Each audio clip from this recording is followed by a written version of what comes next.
must be our goal and our guide. And all that we strive for as a human family, dignity and hope, progress and prosperity, depends on peace. But peace depends on us.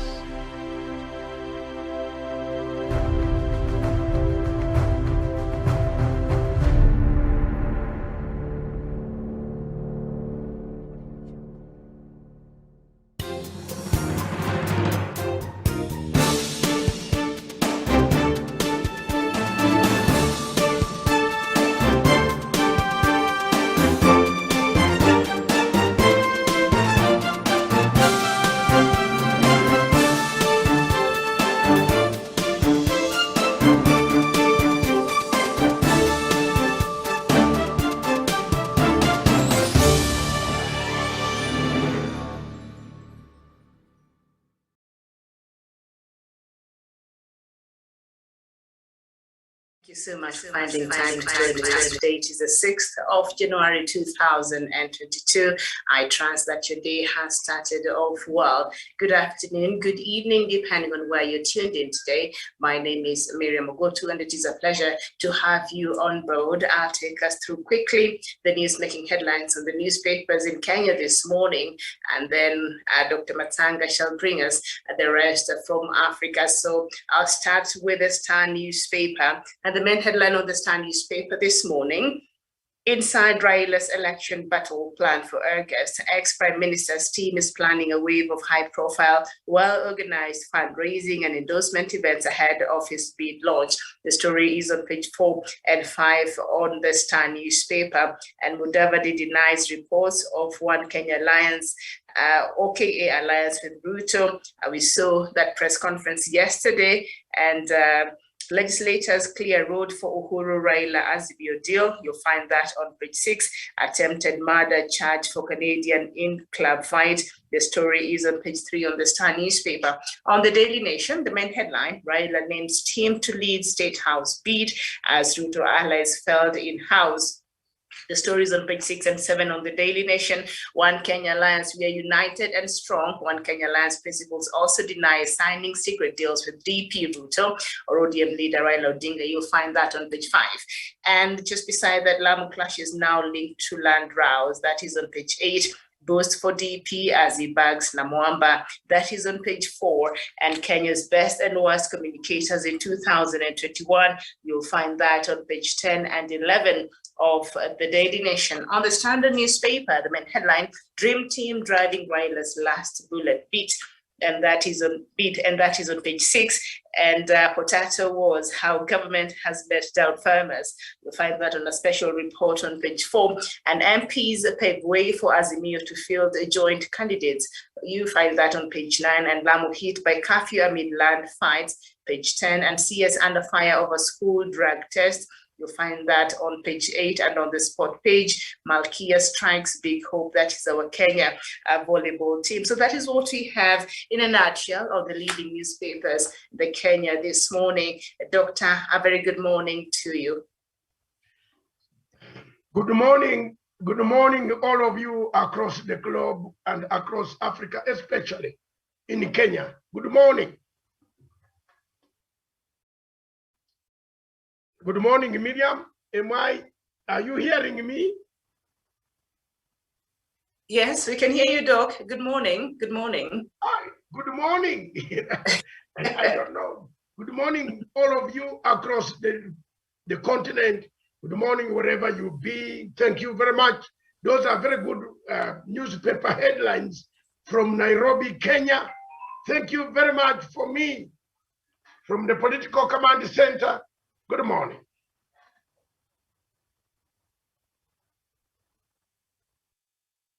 You want me to take on? Oh, thank you. Thank you.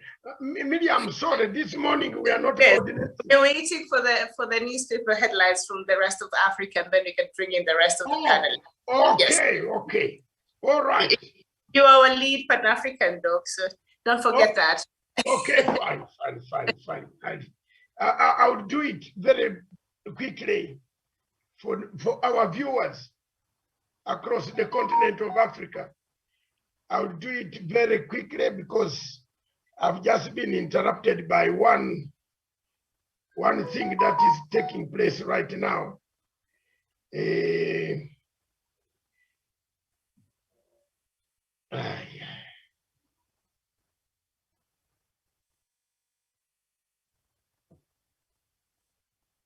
Yeah, the newspaper headlines across Africa. I start with South Africa. The Daily Dispatch talks of broke electoral commission to lose 91 doctors.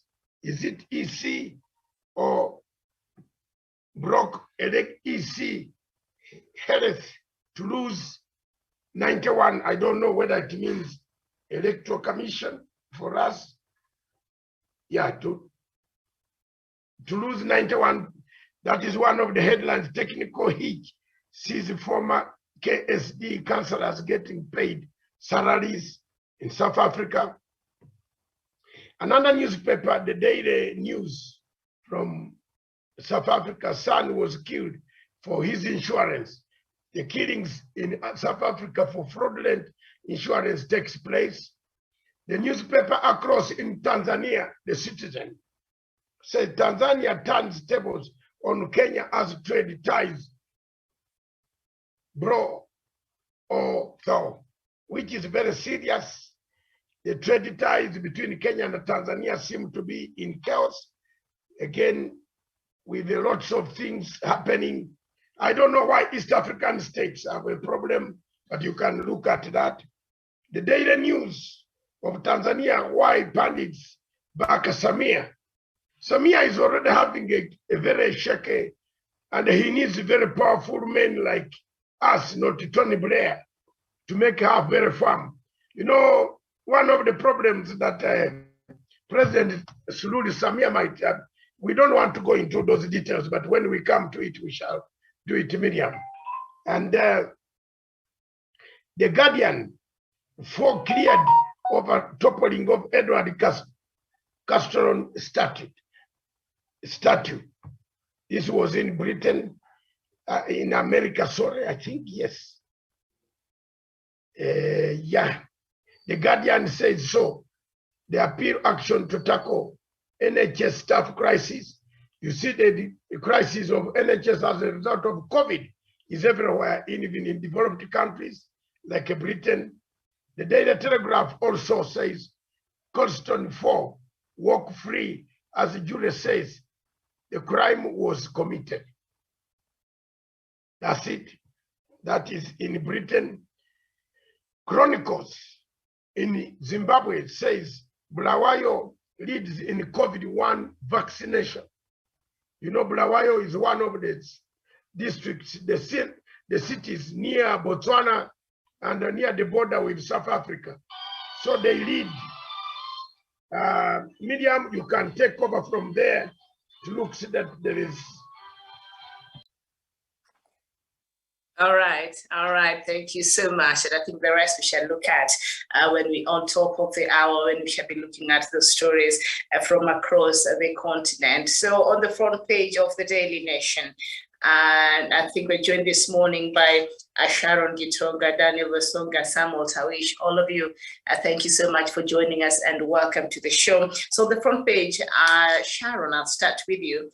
A boost for Deputy President Azzy Bags Namwamba. Foreign Affairs Chief Administrative Secretary Babu Namwamba yesterday joined the Deputy President William Ruto's campaign in Busia County as allied MPs took a break to debate the Political Parties Amendment Bill 2021. Dr. Ruto addressed rallies in rural markets in Busia, a region considered a stronghold of ODM leader Raila Odinga, as he sought to promote his presidential bid. So Babu Namwamba yesterday joined the Deputy President. So it is perhaps assumed that maybe he will be supporting Deputy President according to this story. And the Daily Nation says this is a boost for Deputy President William Ruto. Is it really, Sharon? Thank you very much, Miriam. And of course, a very good morning to you from the headquarters Good morning to Dr. David Masanga from the Political Command Center, as well as my colleague panelists Samuel Tawish and Daniel Wesonga, and to all our viewers who are watching us, whether it's in Kenya, Africa, and the entire globe.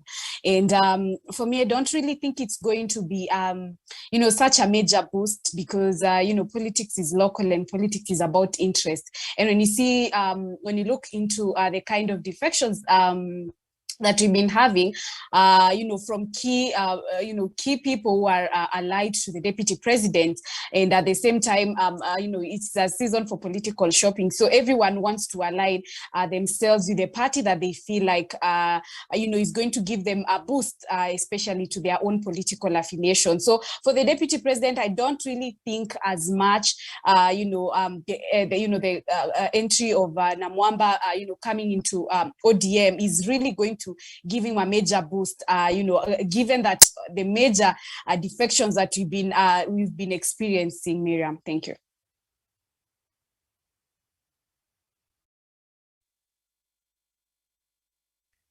All right, thank you so much, Sharon. Daniel Wesonga, Namwamba joining the deputy president, how is that a boost? Thank you so much, Miriam Ogutu. And of course, Babu Namwamba, my elder brother, has been in politics since 2007. And this was after he came from Washington, when Raila Odinga brought him to vie for Budalangi parliamentary seat. And when Babu was campaigning in 2007, I remember, he did not even have a vehicle or a motorcycle. He was campaigning on a bicycle, and he could go in a funeral or maybe in any social occasion and say, I do not have money. I'm just a young man who has worked for a few years, and I'm giving you 500 shillings for this contribution. And people will accept it because he was a very intelligent person. But the rain started beating Namwamba in 2017. After he started his dalliance with William Ruto. And that is when now he was voted out after serving for 2 terms as a Budalangi MP. But as an MP, he was a very, very performing MP. But however, at the end of the day, the region where I come from, political alignment is always very, very important. And that is why when you tell, I hear the newspaper saying that William Ruto has a boost because Babu Namwamba has offered his support for his presidential bid. It is only laughable, Miriam, because this is a region for years, since the times when Raila Odinga was in LDP, it has been supporting Raila Odinga. So to me, for them to say that he has received a boost from Babu Namwamba, it is very, very ridiculous and incredulous, Miriam, to say the least. Because let's look at the 2017 voting pattern in my county of Busia, and especially the sub-county of Budalangi, where Babu Namwamba comes from, and where actually he only has a clout, because he does not have a clout in Butula, he does not have a clout in Teso South or North, he does not have a clout in Matayos, nor does he have a clout in Funyula constituency. So in Budalangi, they have close to 30,000 votes, registered voters. And in 2017, Babu Namwamba garnered only 12,000 votes, which is a paltry number of votes, considering that the current MP, Raphael Wanjala, garnered close to 15 to 16,000 votes thereabout. So to me, I think Babu Namwamba does not mean anything significant to UDA nor to the deputy president. He is what Cyrus Jirongo is to One Kenya Alliance. 0 votes, 0 influence, and of course, maybe just a national perspective, a perception that Aluya is supporting, especially from Busia, is supporting UDA or the deputy president. But to me, I think Babu Namwamba's political ambitions are actually sealed. His goose is cooked. He's never going to come back again. With UDA in Budalangi, I bet he's not going to come back again. And lastly, Miriam, just to mention, Budalangi is a very, very mixed constituency, just like Butula constituency where I come from, which borders the Luo Nyanza counties. So you realize that 30 to 40% of the residents are actually from the Luo tribe. And being that the politics of this country are based on tribal lines, then that should tell you what you expect in 2022, or if you are banking on Namwamba. All right, very well, Daniel Wesonga, very well said. Thank you so much, Samuel Tawish.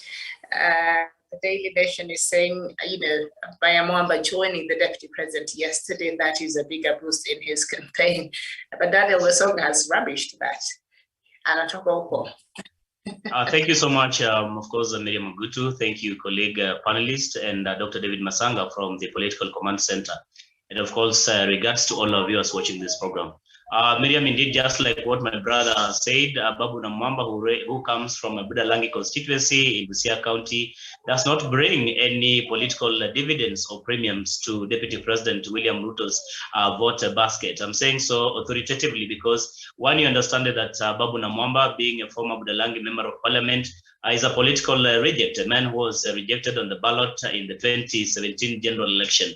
I cannot differ with what my brother has said, that indeed Babu Namwamba was a very good performing MP. He's an astute lawyer whom we all know. He's a man who is young, energetic, charismatic as well.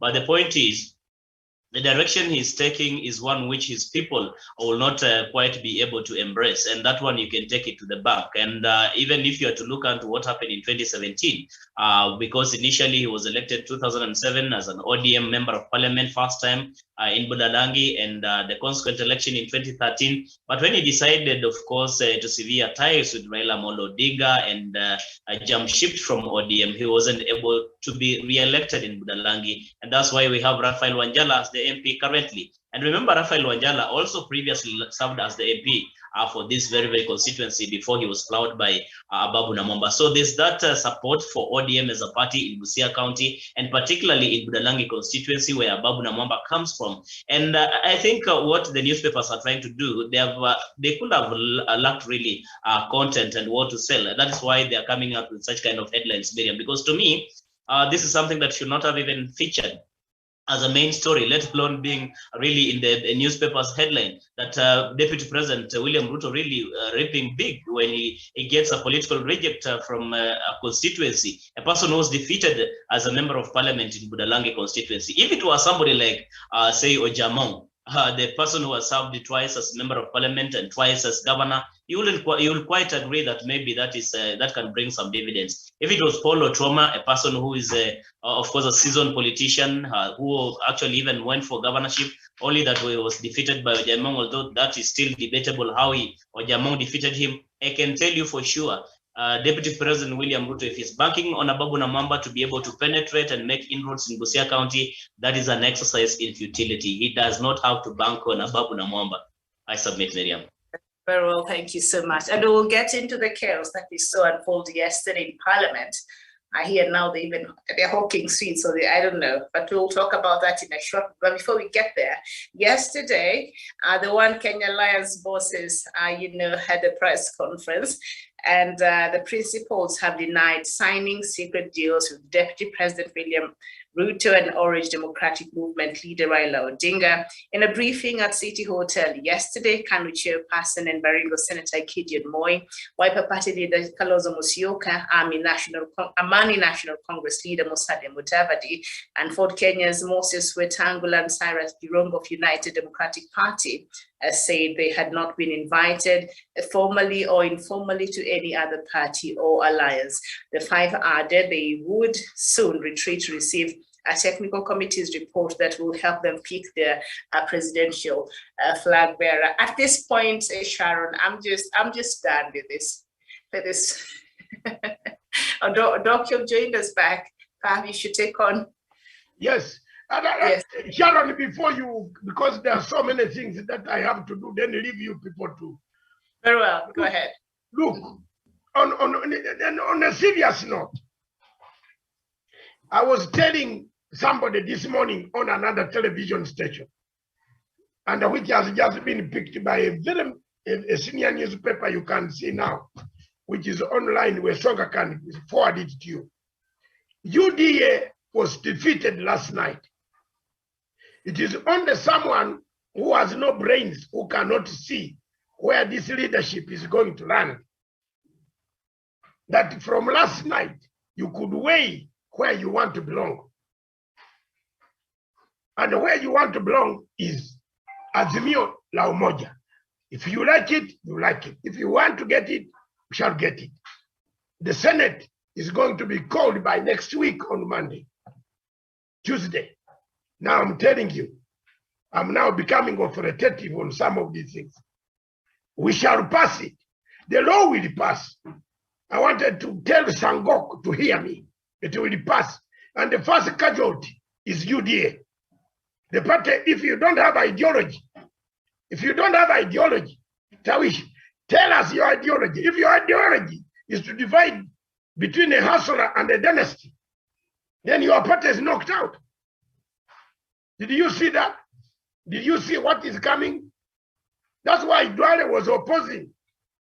Because once it becomes a law, you must tell us why you are using a hustler versus dynasty. I am poor versus the rich. Are you going to kill people who are rich in Kenya? You want to kill them? So technically, Mr. Ruto has a lot to do. In the Political Party Act, streamlined, you must have no crime in order to register a party. Have you read this thing very, very properly? No allegations of corruption. It is there. If you have any allegations of corruption, cases of corruption, which are going to come very soon, very soon, you will see. If you still have a case in court pending, you clear it before you become a member. The political boss of the head of the political parties will have to scrutinize your membership. Then recommend to IEBC whether you should stand or EACC. They are going to work together. That is why people are fearing about this act, this bill. Kalonzo, Musyoka, Gideon, Musalia Mudavadi, Wetangula, Girongo. The goose is very clear. None of them can go to Ruto. Because Mr. Mudavadi, my friend, my lawyer friend, listen to me. In Ruto, you will not see leadership until 2032. If he wins the elections, he might even become another man who will remove term limits. Because he will have the power in parliament. If he has power in parliament, Ruto can remove term limits. You people be careful. You are seeing him now, you think he's a Democrat. He's not. He told you nobody can steal his vote. Didn't he tell you? I told the people this morning on TV 47 that it was not Raila who caused the violence of 2007. I was there. The man who caused the violence is the man who stood on the table. And I wanted to beat Kivutia. It was Ruto. So two men are on the ballot. This man wants power until 2032. It's when you can smell presidency. Raila wants power for 4 years or 5. So where are you better?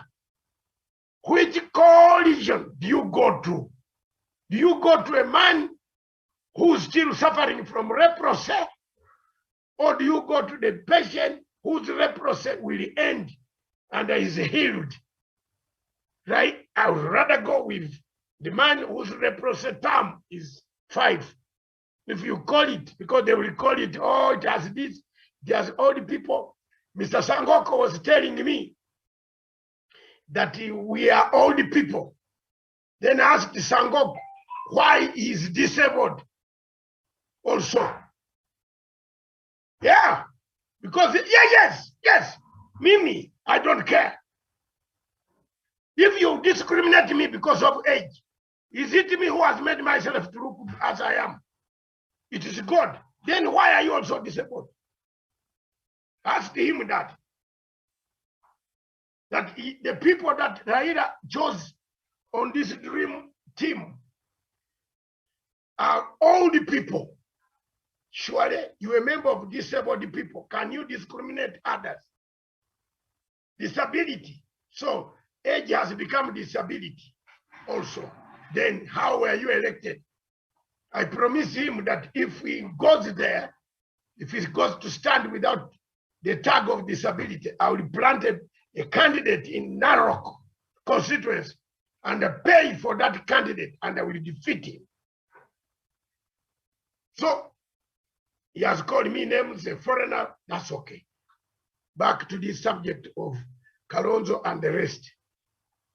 Pack and come to Baba. Baba will leave you to struggle within that coalition. Who can become another president shortly? Because Baba has promised one term. Mandela, why do you want to go to a man who wants 70 term? This guy could even cut the constitution. Akiamungu. Ruto will change the constitution in 2032, and the Kenyans will do nothing. He would have assumed amassed wealth, amassed power, finished all of us who criticize him would have gone. The Matsangas would not be here. When Ruto comes to power, he has promised that I will be the first person out of the country. So who will speak for you? Kenyans, vote Raila Amolo Odinga. A 5-year man, Mandela term, leaves it to Mudavadi or Kalonzo to run the state up to 2032. Don't waste your time of cheap money which is coming. Mr. Sangoko tells me, I said MPs behaved like bandits. Was I wrong, Tawish? Was I wrong? Absolutely correct. I said they behaved like bandits because bandits come to take your cattle without knowing why they are taking your cattle. In the parliament yesterday, they behaved like a bandit. The other time, they behaved like a bandit. Then he calls me a foreigner. No problem. Being a foreigner does not mean I can't talk about African affairs. When you have a problem, you will call Kofi Annan. Was Kofi Annan a Kenyan? No. You called Krigira. Was Krigira a Kenyan? No. You called Mukapa. Was Mukapa a Kenyan? No. You called Chikwete. Why didn't you solve your problems? When we are telling you simply now that there is chaos. Preparations towards this election is bumpy. Join Azimio la Umoja. Unity of purpose. So that you can stand a chance. My brothers from Ruyaland, you can stand a chance. A bigger chance, bigger chance. You hear me? There's a bigger chance. You hear me again? There is a bigger chance in Raila's coalition than Ruto's outfit, which is a briefcase party, because he has not resigned from Jubilee Party. The moment he resigns from Jubilee Party, I would call it a party. This is a briefcase party with yellow colors, a subset of NRM, which I've been fighting against for 42 years. Today, wacha niwaambie, mjue. That's why I'm dying with Raila. I cannot support a subset of NRM in Kenya. People have been, they think I am stupid. I'm not Besigye or Bob Wine. No, I'm different. I'm different. Don't you look at my eyes, Miriam. There's a star. I'm different. I have a vision. I have a vision. I cannot support another NRM in Kenya. No way. And the Ruto, hear me. I know what you talk. Every day you pick phone. Hey, your phone, I know it. The people you are talking to are my friends. Some of them we have been on the battlefield together, Bwana. Bwana, you don't know me. We have been on the battlefield with them. I know what you do. But I will not support another yellow color here. Tunaanza polepole nao kuambiana ukweli. Pesa zinatoka wapi? So you people want to support another yellow color here? No. Not me. I will go away. If they don't want me here, I will now go. I can't go. I will not sleep on a tree. But I will still support Uhuru Muigai Kenyatta. Whether, as long as I'm still alive like this, walking, medium listen to my lips. Where Uhuru says go, I go. Where he said jump, I jump. Where he said sleep, I sleep. I will not support anybody. I will not support Ruto with that yellow color. You made a problem to be with that color. That color. Not for me. It is a subset of a wider conspiracy. Therefore, I've found out. Therefore, Bwana, Apple International, I'm working on something package for you.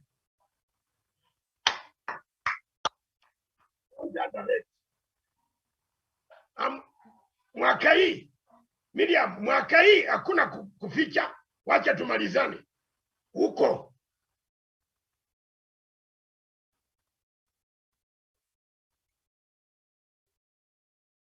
Mwaka hii hakuna kuficha. Tutaficha paka lini? Nani ataambia huyu mjamaa? Mjamaa anagonga kila mtu. Nani atamwambia huyu? Even some people fear to mention his name, they go under the bed. Hey! Hey! What has he got? We know what he's doing. And those telephone calls you make every day to my country, I know them. I will one of these days, I will display them. Taweka video hapa, audio. Watu wakujue. Me, I cannot support a yellow color here. I'm sorry.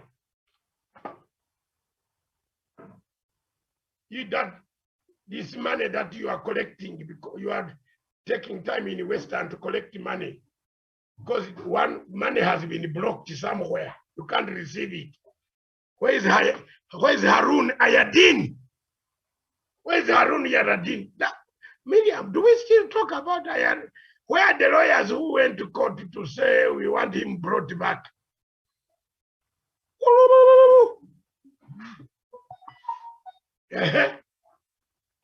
You can see how powerful some of us that you underrate. Why don't you fly? Pick a plane and fly there now. Go to Uganda now. Go. Nikupatie ticket ya bure. Yes, President, you cannot lie to Ugandans. You are taking an investor. When you are taking a terrorist today, who's worse? Masanga, who defends Uganda, is worse? No, I'm not worse. I defend my country. I can't see a terrorist going to kill people in Kampala and I keep quiet. I will defend. I will even pick a phone and tell President Museveni himself, I have his phone numbers, 8 of them. Even the current hot one, I can call him. He gave them to me myself. He gave them to me. So you take an investor who is not an investor, a terrorist from Turkey, and you take to us, to kill us, to fundraise things there. And then you say, you are an investor, should return that. Where are the lawyers? Where Miriam? Where are the lawyers? These lawyers who ran to Kahawa, court, where are they now? Where is Omari? Let them, where's with his Range Rover. He was at Kahawa that is bringing back Harun Ayadin. Tell Harun Ayadin to fly to Uganda. Sai! Ask them. You Kenyans, ask Harun Ayadin to fly to Uganda now and landing in Entebbe. Mr. Ruto, sindio where you have connection in Uganda, do it. Tuone wewe. Wena chezea Uhuru Kenyatta, hapana sisi. Sisi Waganda, tucheze. We are all soldiers. Umesikia hiyo media? Kuna kucheza Friday. Tuambia sisi to keep quiet. It is a businessman. Unatuletea terrorists to kill our people. And you call him a businessman. You go and lie to our president that this is a businessman. You go and lie again. You think Aski and Askia. One good thing with that, with Museveni, he listens to everybody, including what Masanga is talking now.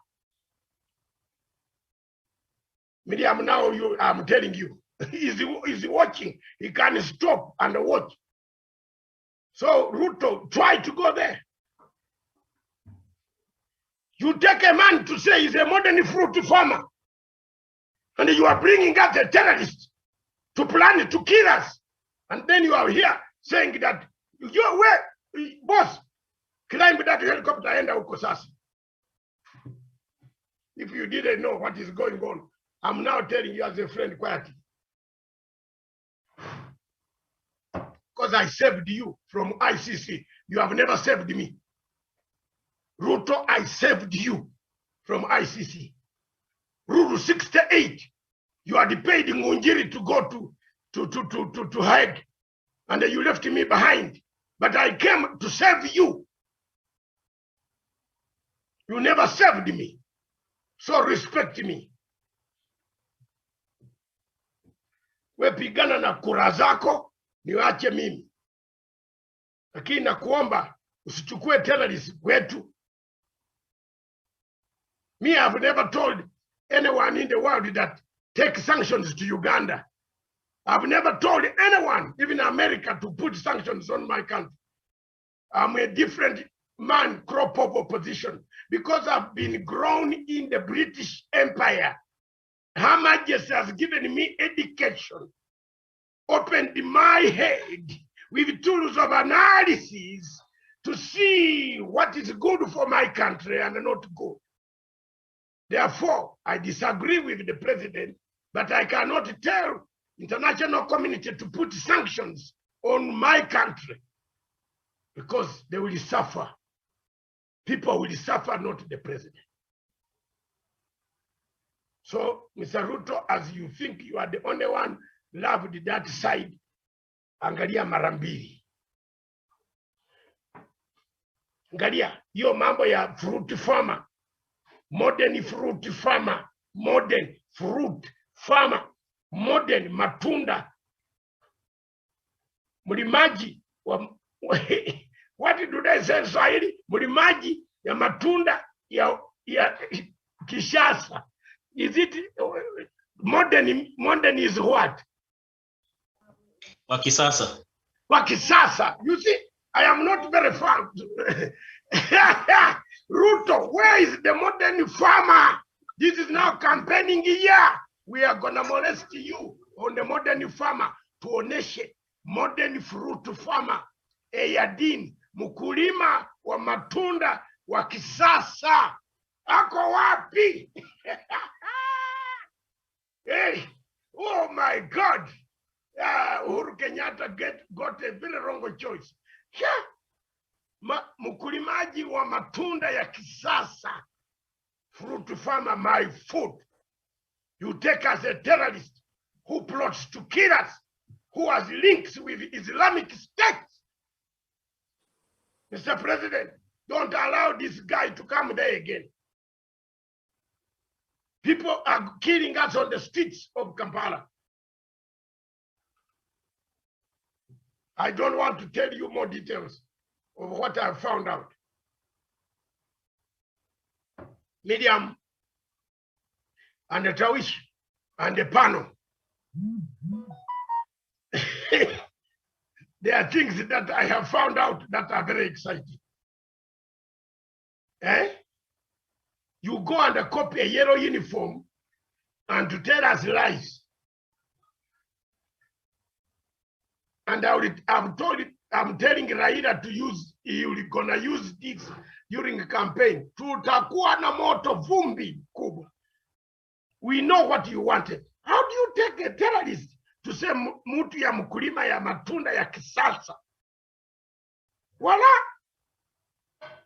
And that man is not worth, if you look at Mr. Ayadini's shoes, they are not worth 16 billion. Even the suits are Turkish suits. He can't buy a suit from Marks and Spencer.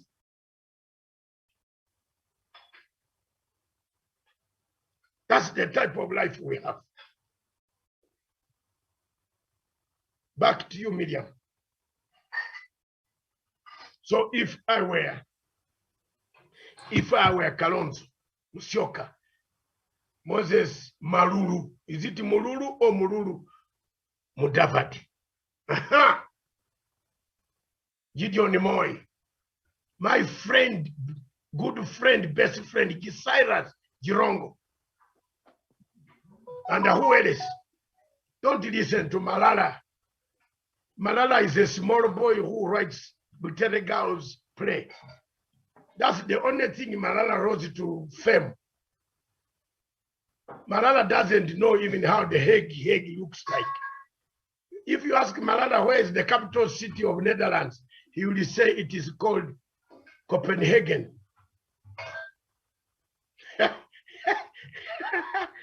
You look at him, have you seen the way he speaks? His body language has no material. So don't listen to Malala, listen to advice. Go with Raila Amolo Odinga so that you can have a chance as Luya.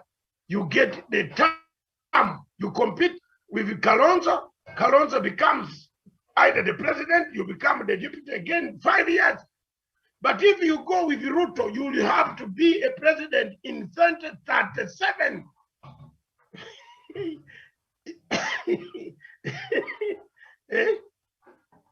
You can't be there.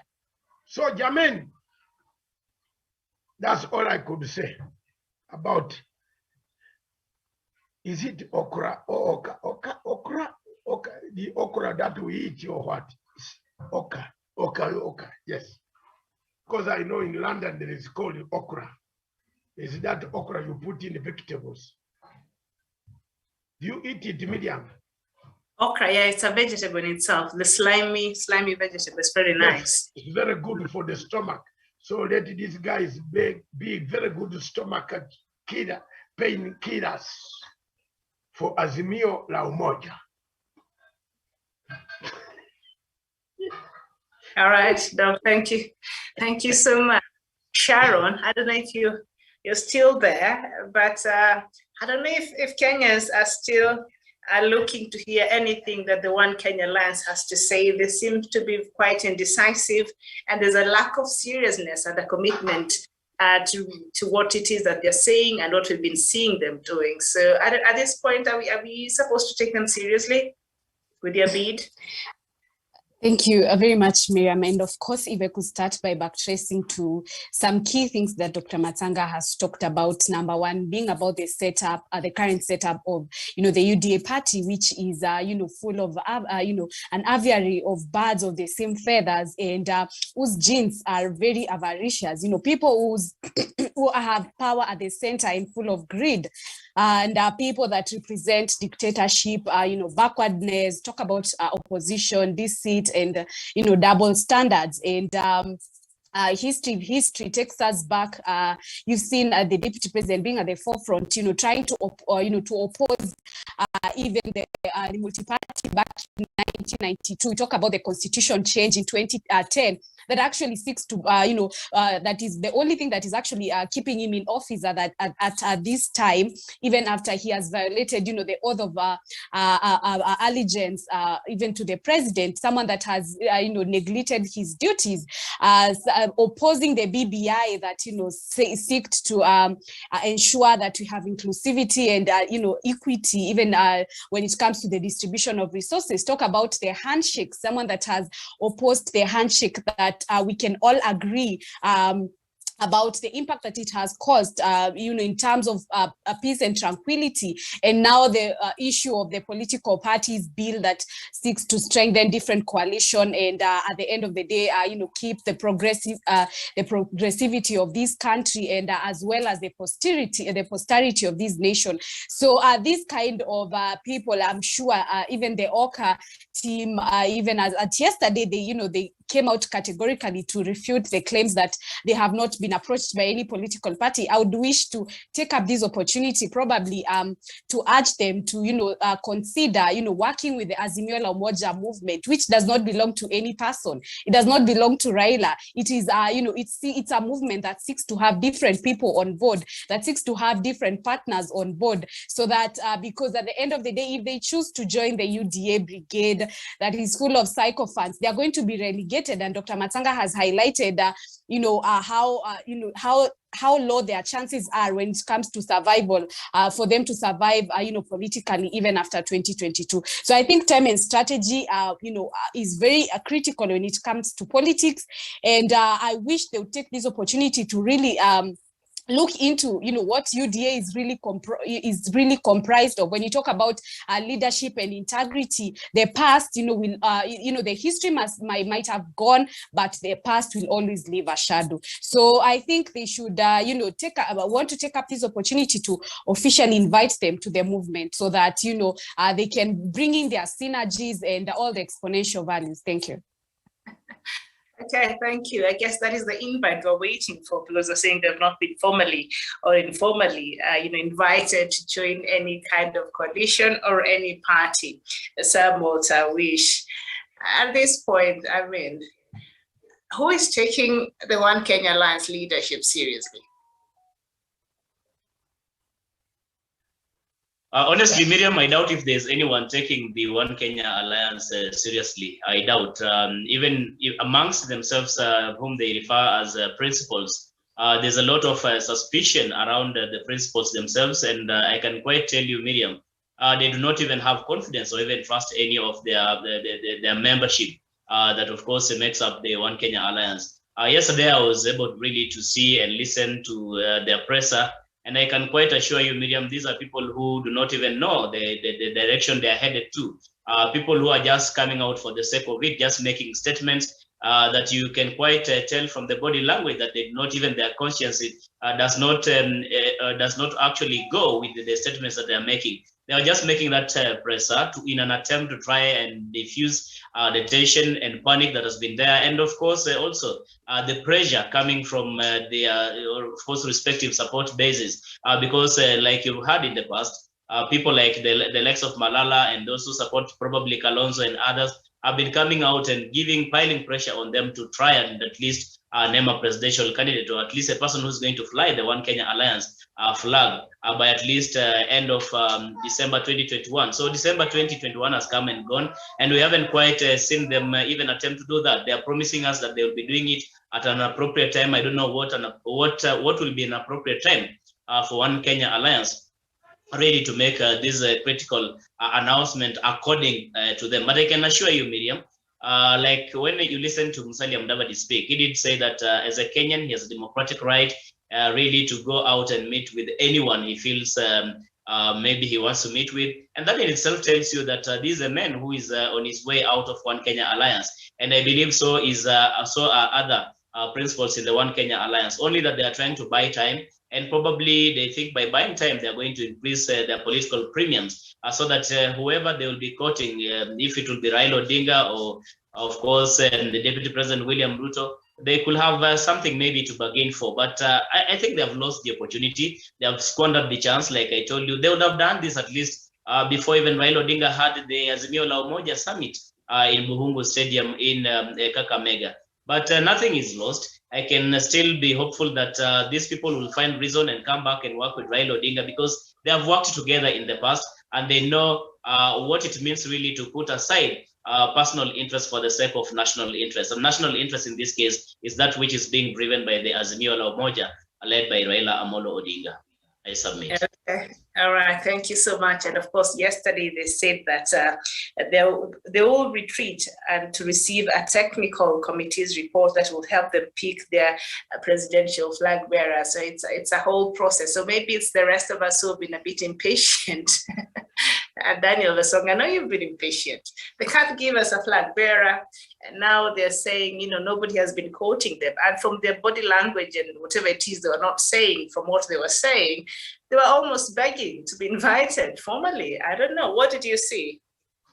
Thank you so much, Miriam Ogutu. And I think these are just delay tactics. And yesterday's press conference by One Kenya Alliance was essentially made to save face from the rumors that have been reverberating from the coalition. And of course, I believe these are guys who are not quite serious about coalition formation, and they're not even serious about buying this year's general election. They will not have a presidential candidate. And that is because it is not because maybe they're just unwilling to buy, but it's because they lack the financial capacity.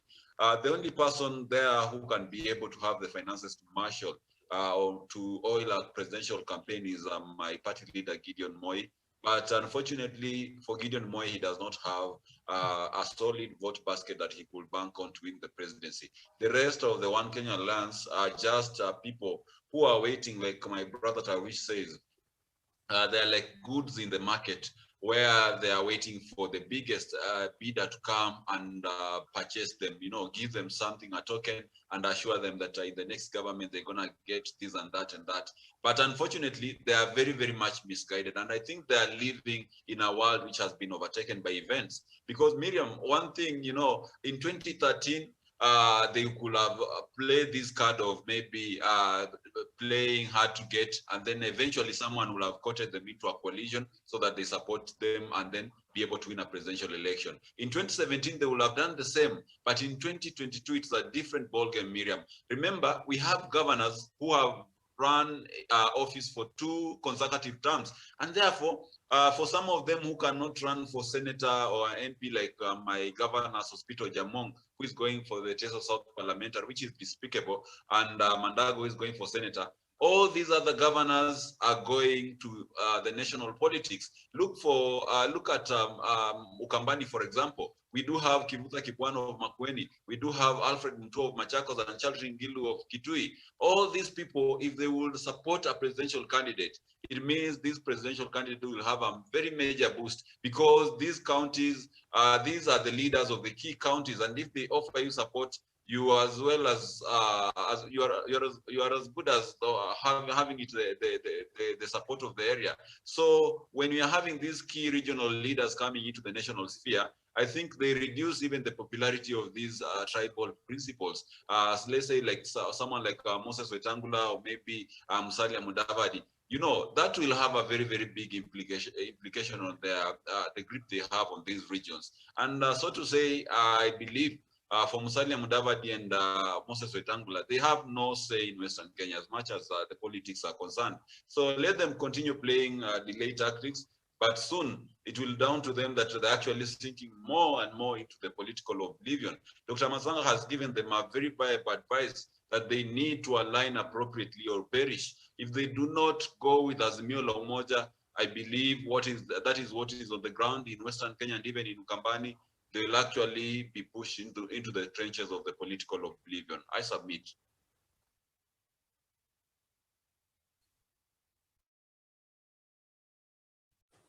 All right, very well. Doc, before we leave the subject, is there anything you'd like to add? I know you've touched on the House of Dishonor and what we saw happening in Parliament yesterday, and of course the tactics that Tanga allied members of Parliament are employing there in Parliament. Let me tell you, as the session there was going on, I think my son was still here before I took him back to school. It was quite embarrassing to see to see our leaders behave in that manner and having to explain to a child. No wonder when they go, even when they're in school there, they can't really, they don't know. You can't tell them to be disciplined, because if these are our leaders who can't even act as grown-ups, it's worrying. Let me tell you, for your information, I told Sangoko this morning, have discipline. What Ugandans call empisa, homemade discipline. Why do you are one of the most very indisciplined MP? You walk everywhere, you abuse everybody. You come to this television, you are abusing another Kenyan. You know, he was abusing a Kenyan. Okay, leave alone, I am a foreigner. But you cannot abuse another Kenyan who is a leader of a party, Justice Freedom Party. We were together on the platform today. The behavior of the MPs, the way they behave, even women have become even worse. The way the other woman was wearing like she's in a nightclub. You know, showing even ugly legs. You know, some of those things are not worth it. Some of us who have beautiful wives wouldn't like to look at those ugly legs. I'm sorry. My wife is very beautiful. If she walks in town, people knock cars. Yes, Miriam, you can. There's nobody who will say the wife is not beautiful. Is there a song you can't say that? Tawish can't say that. But for another lady to come display her legs in parliament, and that she's a member of parliament, representing women, younger women, who are watching you wearing, you know, these leggings. She was wearing leggings. That is not a place for display of sexual material. It's for discussion. These people are discussing. Let's have decorum. That's why democracy banned Rome. That's why Emperor Nero decided to put fire on Rome first, thinking that if we continue with this type of democracy, Rome will be nowhere. The type of things that the MPs did in the parliament this week and last week depict the caliber of mindset that has been embedded in Kenyan politics. And it is a sorry state that such caliber is always causing ripples across. We selected the thieves. We have no problem with even supporting a thief. A man allegedly who has taken money and he has told you, I brought you little today, but when we take power, itawaletea mingi. And we celebrate. You see that? We celebrate. Didn't we celebrate that? Itawaletea mingi sana. Yeah! That's the life we have. On top of that, there is something that touched my something that has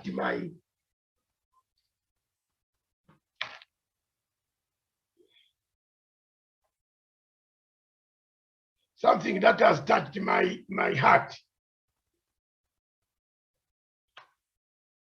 It is the question of potato war, which we should not leave without discussion. Your Excellency, Mr. President, next time or in the future, fortunately, these were no potato. You found the contract already done. It started in 2011. It is very difficult for you. Right now, it is okay. In London, you can go and set up your medium for and the listeners and Sharon and Tawish plus Daniel and others who might be listening to me. In 1997, I set up a restaurant and a nightclub in London. I was the second direct African from East Africa to start an African restaurant from East Africa. It was called Eligonia Nightclub and a restaurant in the name of my mountain where I come from. Then I shifted from that restaurant and I went to make a big nightclub called Club 791, Songa Google that club. You'll find it is on London Road, Club 791, Matsanga's name. Just Google Club 791 and put Matsanga name. They will all come. I created that. But one of the things that the British people did not restrict me is to say, I will bring my food. I will be cooking my food. You get my point? From Uganda and Kenya. That's why I like okra. You know, okra is Kenyan, is grown, exported to UK. When I went to apply for a license for the restaurant, you know, you have to get a diploma before you are given a license. A diploma. You begin with a certificate, now it has gone to a diploma. Now, before you are given a license to sell liquor in Britain, you need a diploma. And maybe it has gone to a degree now. If you are the owner, you need a certificate.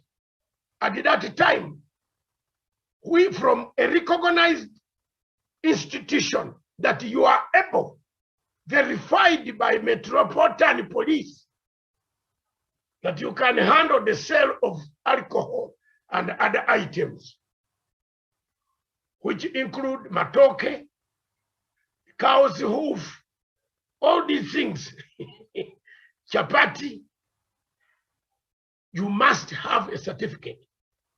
Now, I'm bringing this potato war to explain to our people and the media why we want this show to change Kenya and Africa at a glance is to interact for people in Africa to understand what Kenya produces, what Kenya doesn't want.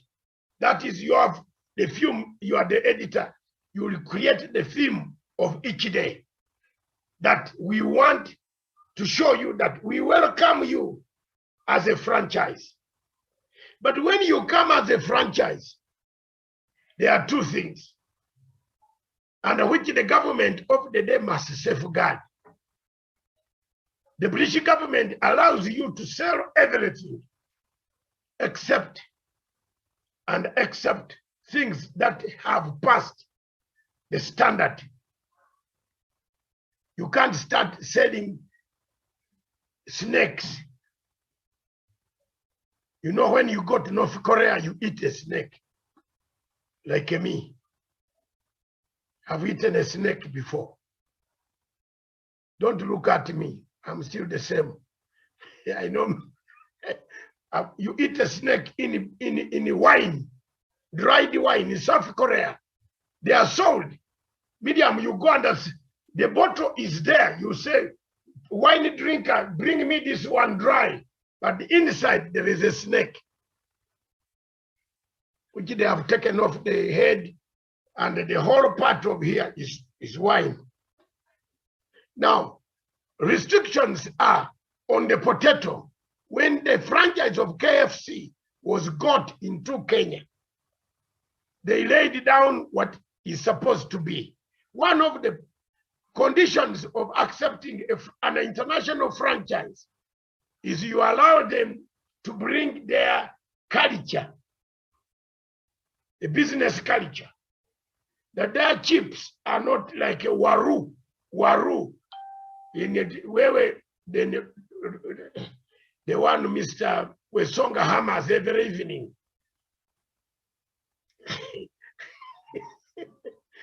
So, Daniel, don't you eat waru? Let's discuss this. Open up, man. Thank you, Dr. Matsanga. Yes, open up, Sharon. Let's discuss. Waru and the Tawish. Waru is hammered here. But KFC does not want that hammered waru. They ask for particulars. That waru can be eaten in Kinangop, Nyandarua, wherever where Wesonga is always, every weekend. Wesonga is always in Nyandarua for waru. Nyandarua has become his home. I don't know who's the relative in Nyandarua. But the biggest problem when I was given, before I could be given the license, Miriam, I was asked many questions. These are the things you will not sell in your restaurant. And we want you to tell us what you will be selling in your restaurant. You give them a week. Have you seen what institutions are? Madam, you give them a week. That's why today when you type matoke in Google, it will tell you what matoke is. Am I wrong? Even in Luo, if you type some word in Luo, Google will bring you the word. Am I wrong? They go and research. Is that food not poisonous? Will that food not make Wazungu start crying on the road? They do that. Then they come back. Miriam, deliver you the license. According to the food. So I am asking why I'm asking this war, which Kenyans play every time. When they were signing this contract of Waru, did they know that they planted Waru? From 2011 up to today, how many of these people have converted compatibility of the situation that we can also grow the Warus that are grown in Egypt, grow them here? Our people don't want to do that. You see that, Miriam? They don't want to do that. They continue growing Waru until Waru became Waru. Now, they want to pour this Waru to KFC. Let's have decorum. KFC is an international brand. When people are eating, why do they choose KFC and not McDonald's? What we yet to Africa, they don't want to be told the truth. They use some methods. That's why you see the story of Tanzania having a war with Kenya. The trade in Tanzania, the Tanzanians accept Waru of KFC. Make it the way you want. Investor, you know this KFC, if you push them too much, where will you find them? In Rwanda. And in Rwanda, the KFC are doing very well. They don't care. What they do, you want to bring your potatoes from Egypt. Watakupiga VAT. Hakuna shida. Watakupiga VAT na other taxes.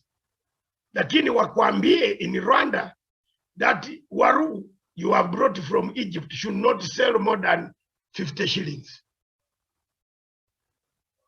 Miriam, I think I've convinced you enough on this. Tax the Waru that comes from Egypt to discourage the man of KFC from going for that Waru. But we now tax the same Waru of Egypt, tax it the same Waru of Nyandarua. There's something wrong with our taxation system. you can easily frustrate the KFC to submission by telling them, okay, bring your waru. But for every waru you bring, there's an extra 200 shillings on top of the normal taxation, because we shall be looking at the local farmer. And that 200 that you tax the local farmer, to tax the waru, you send it to buy fertilizers for waru in Kenya. No, Yeah. there would be no fight. I submit. So in Yeah. London, Yes. London, I had my license. I still have my license. I can open up a club in London and operate again. Luckily enough, the story of the club, which my friend has seen, I don't know whether Mr. Daniel has picked it up on Club 791 on London Road. Yes, Dr. Matsanga, I've been able to pick it. I'm trying to extract the link if I could share. Yes, they will tell you that is Matsanga. I created it. And I'm happy. By the way, Miriam, some people ask me, where did you get the money? What? You know, I bought it for 12,000 pounds, 12,800 pounds in 1998. I sold it. And I repeat, I sold it for 122,000 pounds cash. So if there is any lumpen proteliate, what do you call it to a song? But now I've got Bugali one. If they are there who think that I'm a beggar, you are stupid. I sold my club for 122,000 pounds to my DJ. After 4 years, my children, I paid their school fees. They grew up. The name is still there, a legacy. So you tell me in London, what have you done? Then unakuja kuzungumzia Matsanga. At least I had thousands and thousands of revelers every evening. Jamaicans, I disarmed them. I employed Wachikoya. He's a professor. Wachikoya went to school with my money. What have you done for the community when you go? I've done something. If I see Wachikoya today, Professor Wachikoya, bigger than myself, yet it is me who brought him from grave digging in Camden. And I said, don't grave dig. It's very bad to grave dig in Africa. Come and be a bouncer on my nightclub. Did I do anything wrong? Is that not bringing up a legacy like Uhuru Kenyatta has done? Thank you. I submit.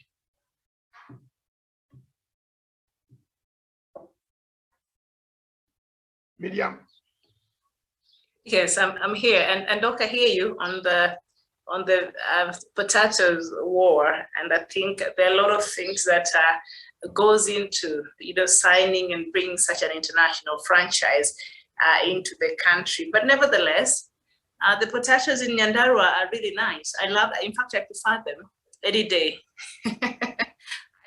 I prefer those any day. So I think what should happen, we should have policies in place that protect us, protect our local businesses, protect our farmers. That is what we lack. I don't think if KFC would bring us the tubers, the seedlings for those potatoes that they want for us to plant here, I don't think if they brought us, we will refuse. Our farmers would gladly, cooperate and plant that. So bringing potatoes from Egypt or wherever it is they bring those potatoes from does not make any sense. How are we building our economy? I know KFC employs so many young Kenyans and other things that they bring into our economy, but it does not make sense. Can they give us the seed of those potatoes so that we plant here Miriam, if I could just come in, Dr. Matsanga the other day asked Kenyans on social media, what is a franchise? He used the term franchise. And when you talk about a franchise, KFC is one of them. So what that means is that if you're going to be in Washington tomorrow and you buy your chips, your fries and chicken from KFC in Washington, and then the next week you come and you land in Kigali, you buy your chicken and fries in Kigali, they should actually taste as the same ones you ate in Washington. When you finish your trip in Kigali and come back maybe on Waiyaki Way here and be able to purchase your chips or fries or whichever way you call them from KFC in Waiyaki Way, they should taste the same as the ones you ate in Washington and Kigali. And that is what a franchise is. And it's actually regulated by those laws and rules. If you bought KFC from KFC in Washington, the fries in Washington, and then came back to Nairobi, and the fries tasted a bit off from whatever you ate in Washington, it could easily lead to KFC's license globally being revoked by the relevant organizations that regulate it. So therefore, you realize that these companies like KFC, they grow their potatoes under certain conditions. They have to provide the farmers with the knowledge and also the environment. Not everywhere their potatoes can be grown. So they have to look even at the soil type that these potatoes have to be grown in. And therefore, that is why the Kenyan farmers, first of all, need capacity building before they are allowed. And does the environment, the climate, does it allow these potatoes to be grown? If you go to America, you realize that the potatoes that KFC and even McDonald's actually use are different from the ones that we use here in Kenya. I think they're called Dakota something from the US. So you have to know whether they actually can do well with our Kenyan soil or not. And then another thing, Kenyans have always proved to be a bit inefficient when it comes to the global standards in business. And you have to realize that the global business is a highly mercantile system where quality is always preferred against anything. Even the bilateral relations sometimes do not matter. People will want to go for quality. There's a time Kenyans actually demanded that China allows Kenyan farmers to export avocados to China. What happened? They came, they put the standards there, and then soon before we knew it, you realize that the Kenyan farmers were taking shortcuts and therefore they could not meet up the standards. People stopped exporting the avocados to Beijing, and that went like that. And for these global corporations and companies, especially the food eateries, they will want to do what we call the food tracing. They trace it from the farm all the way to your plate. So that if tomorrow you go to KFC, you eat your chicken and chips, and then maybe something happens to you, or maybe someone goes, eats, and then after that they collapse in their eatery, they have to trace what food did he order, and where did this food come from the farm all the way to the plate. And that is it. Today in Kenya, Miriam, if you bought sukuma wiki, you ate and you found that it was actually reacting bad and you got sick. If you go back to your mama mboga and demanded responsibility, they won't accept. Why? Because we have no commodity tracing. You have no product tracing from where it was farmed. You will not know whether it was farmed on a sewerage farm, or it was farmed in a greenhouse, or it was farmed naturally in the village. So that is what KFC was doing. But if you can have good capacity building, then no one is against it. Miriam, if I could add on to what Daniel has said, and I wish to disagree with him when he talks about food tracing, because recently I was looking at a report by KFC. They actually admitted to source some of their products here in Kenya, including the likes of ice creams and cabbages that they used to make coleslaws, and I think even chicken. So I don't really understand. Sorry to interfere. Yes, because I think the chicken is coming from Kenchik, so it's one. Yes. They can trace it from there. So traceability is an issue actually. But I think this is an issue of proper management and planning, and there's something that you talked about, policies are actually being put in place so that they enable us to be protected. And reminded about, I think it was in August, where MPs actually rejected a proposed law that sought to compel, some foreign contractors to source all products and services locally. So I think and even the National Potato Council actually said that we actually grow over 63 different varieties. Then I believe if there is proper management and planning, then we are going to also introduce more varieties by enabling our local farmers to produce them. Because if we allow, when you talk about Buy Kenya, Build Kenya, and we are allowing, these, foreign franchises to take over here, I think there's an issue with the legislation formations. And these are the kind of things that, really need to be looked into by our MPs, so that, we enable, and even given that agriculture is a very key component to different and various parts of the country, this is a fuel that and a grease that keeps most of the wheels of the farmers turning. So when we hear such, and to think about how farmers are frustrated, with their produce actually rotting in farms, I think it is an issue of management and planning, so that maybe we are able to have everyone grow, in terms of economic GDP. Thank you.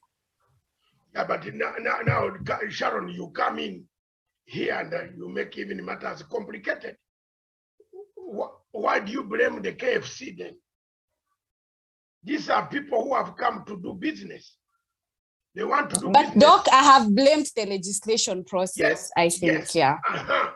So the farmers in Kenya should not punish KFC, which has put money here. The farmers should go to their MP to change the law. No, KFC should bring us those seedlings so that we plant those potatoes. No, Miriam, please. If you see the water reaching your ankles, you start doing what? You wait until it reaches here. We have been seeing this for 11 years, since 2011. The water coming slowly to sort out. The MPs of those areas where potatoes are grown should have moved to Parliament to make an amendment to investment law and change the. I agree with Sharon.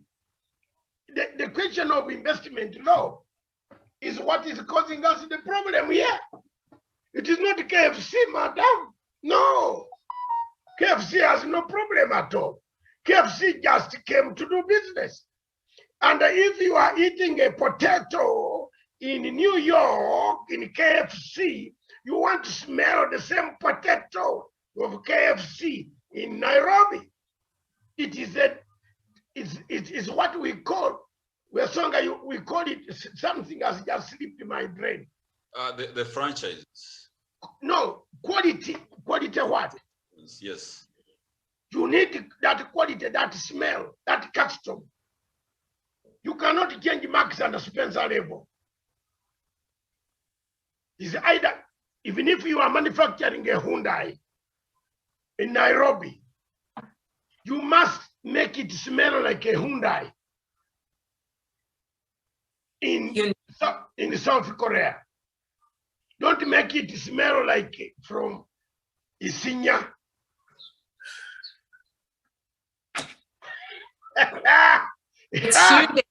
I like this show. Challenge me. This is how it like. You know it, my people. My people, wait a minute. This is lively. How? You see how lively it is. Let's enjoy this. Yes, you can't have potatoes smelling differently in KFC. Who is going to go there? People will start saying, okay, let's flip it the other way. Go and get food poison from KFC as a result of the potatoes that were brought. You will see what newspapers will print here. That is why the laws governing the franchise are clear.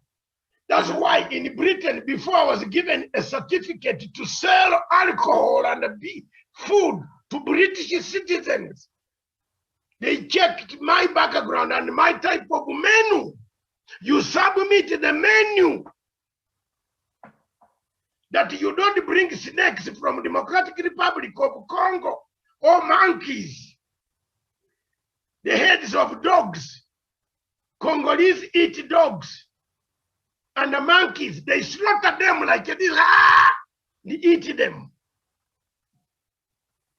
You don't bring them in Britain, and they hear you have slaughtered a dog for cooking. No, but Doc, if you're to open a restaurant here, you also require, the health department requires. So where? That's what required. that It's only that KFC has a brand to protect, has a standard to maintain, and we're not disputing that. That's what Sharon is saying. If Miriam is saying there is also a standard in Kenya, where were they? You know, I have an issue with food tracing, and when you talk about, you know, them actually importing potatoes, they accepted the fact that they actually get cabbages locally here. So what's the main difference between getting cabbages locally and potatoes and ice cream exactly? What's the difference? Let me okay, before Tawish, don't spoil this. What is it with this potatoes? No, Tawish, you are coming in. Let me finish this argument here. For example, in Ghana, in a restaurant, they serve snails. Are you not quiet now? Speak. No, even here, if you go to a Chinese restaurant, you wait first. I eat Chinese food. Don't bring problems here. But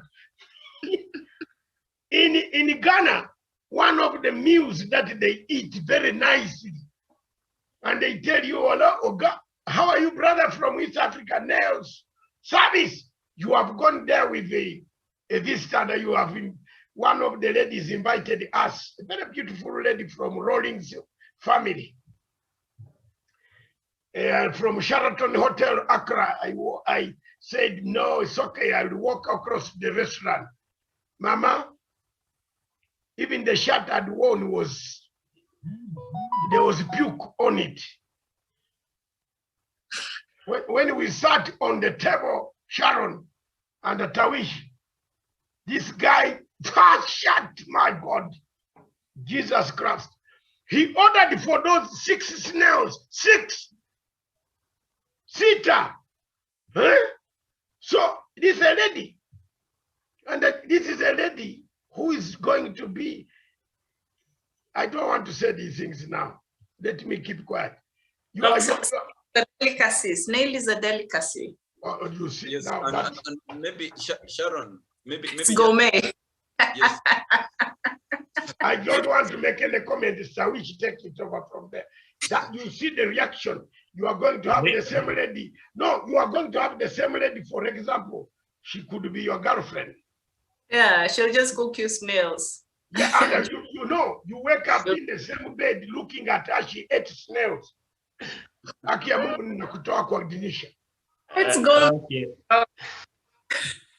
Miriam, you know, I've been listening to our panelists, of course, make their remarks on this particular discussion, and I can tell you, it's a bit controversial kind of. It's murky.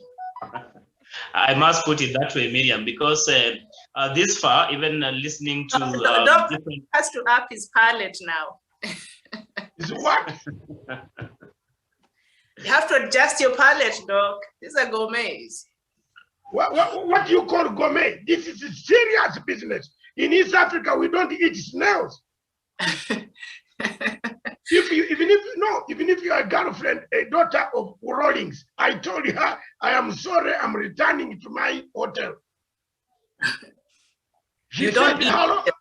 No, she said, no, wait for me to finish. I said, me to wait for this. You will find me in my lobby, in the hotel lobby. You messed up.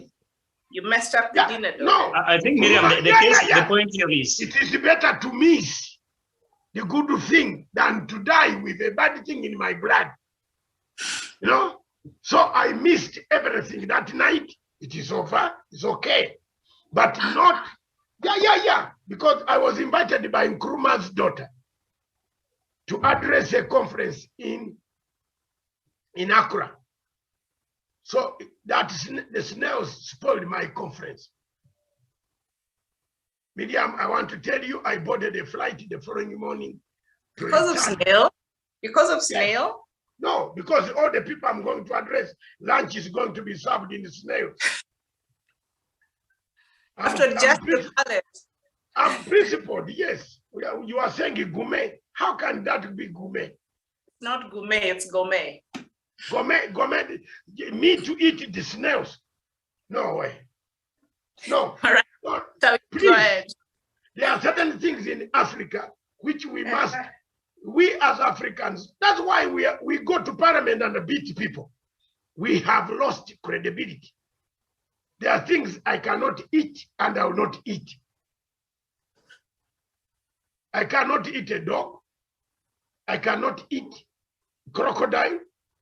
I cannot eat a monkey. The only thing that I ate because I was a soldier training in North Korea was a snake in the beer, and I regret. That's it. Because we went there with President Milton Obote in those days, and the wine was served. So we ate, we drank, and then the process, the snake is also inside there. But for me to go outside in the market in North Korea to find a snake live there, inafanya namna hivi, katai, no, I can't. Okay. So that gourmet, whatever you call it, gourmet, medium, you visit there and eat that gourmet, but not me. Sawa. Sawish, go ahead. Samuel Sawish, go ahead. Well, thank you so much, Miriam. I've just been following up this controversial debate, and I can quite assure you, it's one which you cannot, you are unlikely to really come to what I would say a common position by the end of the day, because there's varied, of course, views and perspective as regards to this matter regarding the importation of potatoes. But Miriam, I think I'll go to the point that my sister Sharon Gitonga has raised, which is very, very critical. That this far I haven't quite had any valid excuse. Nobody has quite persuaded me, and I believe most Kenyans, particularly those who then do potato farming, to the effect as to why we cannot have potatoes from Kenya or locally sourced for the KFC's use. But be that as it may, I think there's this issue of legislation and policy which Sharon has raised.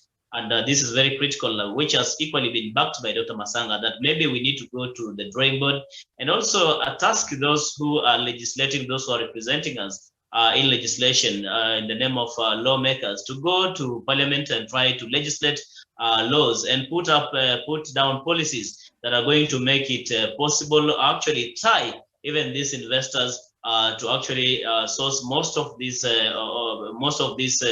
raw materials that they used to produce, really to source them locally. To the question of quality, because this is something that is also controversial in itself.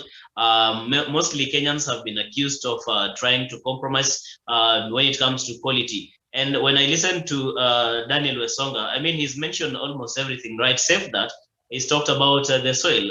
If anything, I think African soil, and particularly Kenyan soil, is one of those which is not as much adulterated as you'll talk of Europe or other places in the world. Maybe you'll talk of chemicals, maybe you'll talk of the seeds that we use to plant or produce these potatoes and other agricultural produce and other farm inputs. I think this could be the discussion. That is there something that we can do in as far as quality is concerned? If KFC or any international franchise have any, of course, misgiving as regards to the quality of our products, then I think they can do a sensitization to let farmers understand what exactly do they need. In fact, when you come to Kenya today, even the Kenchik you are talking about, Miriam, already they have a standard. What makes it difficult for them to have a standard? That if you are going to produce this kind of standard, that is the only standard that we are going to take as KFC. So I think that's where the discussion needs to be. But this, I mean, the blanket excuse that Kenyan produced potatoes is not suitable for the international market or KFC to be particular, I do not think it's really a valid a valid point that can persuade anyone really to believe that there's reason enough as to why KFC cannot use locally produced potatoes, Miriam. And of course, you can see the kind of politics that has come with it. And so many people are now speaking different things, especially on social media, and accusing even KFC of so many other things. And perhaps if this is the issue of quality, the Ministry of Agriculture, they can try to see what kind of policies they can put in place, of course, alongside some more legislation through Parliament, so that we can see how our farmers can be able to benefit out of this potato farming. Because, Miriam, it doesn't beat logic that we have farmers whom we encourage give even reduce farm inputs and make sure that they produce these products in the country, yet we cannot buy them or we cannot find a market for them. So how do we even talk of exporting potatoes when they cannot even be used by KFC right here in Kenya? How can we be able even to export it, say, to China or even to the US or other parts of the world? So I think that's where the discussion needs to begin from. It's about quality, because this quality, if you tell people blanketly about quality, then anyone will wonder, are we in disregard of the kind of food that the Kenyan people or Africans are taking, to a point that they do not want to take the locally produced agricultural products because of fear of quality? How about some of us who continue to use this, of course, farm produce every now and then, Miriam? Does it mean that our government or those who are supposed to be taking care of us in terms of quality assurance are not doing as much? So this is a discussion that we need to see taken beyond just the kind of rhetoric that we are seeing, especially being carried in the social media. And we wouldn't quite encourage these kind of unwarranted attacks that KFC has gotten in as far as this is concerned. It must be kind of a mutual understanding. They need to come on table and agree on some of the things that maybe Kenyan farmers really need to do. Because we need to encourage our farmers, not only in potatoes, even cabbages, even avocados, even mangoes, and so many of agricultural produce, so that we are able to produce them for local consumption and also export. But if we pour so much cold water on even potatoes, I mean, it gives a lot of doubt in even other produce that is being exported currently to other parts of the world. I submit. Okay, thank you. Miriam, just some seconds before you bring this matter to to a close.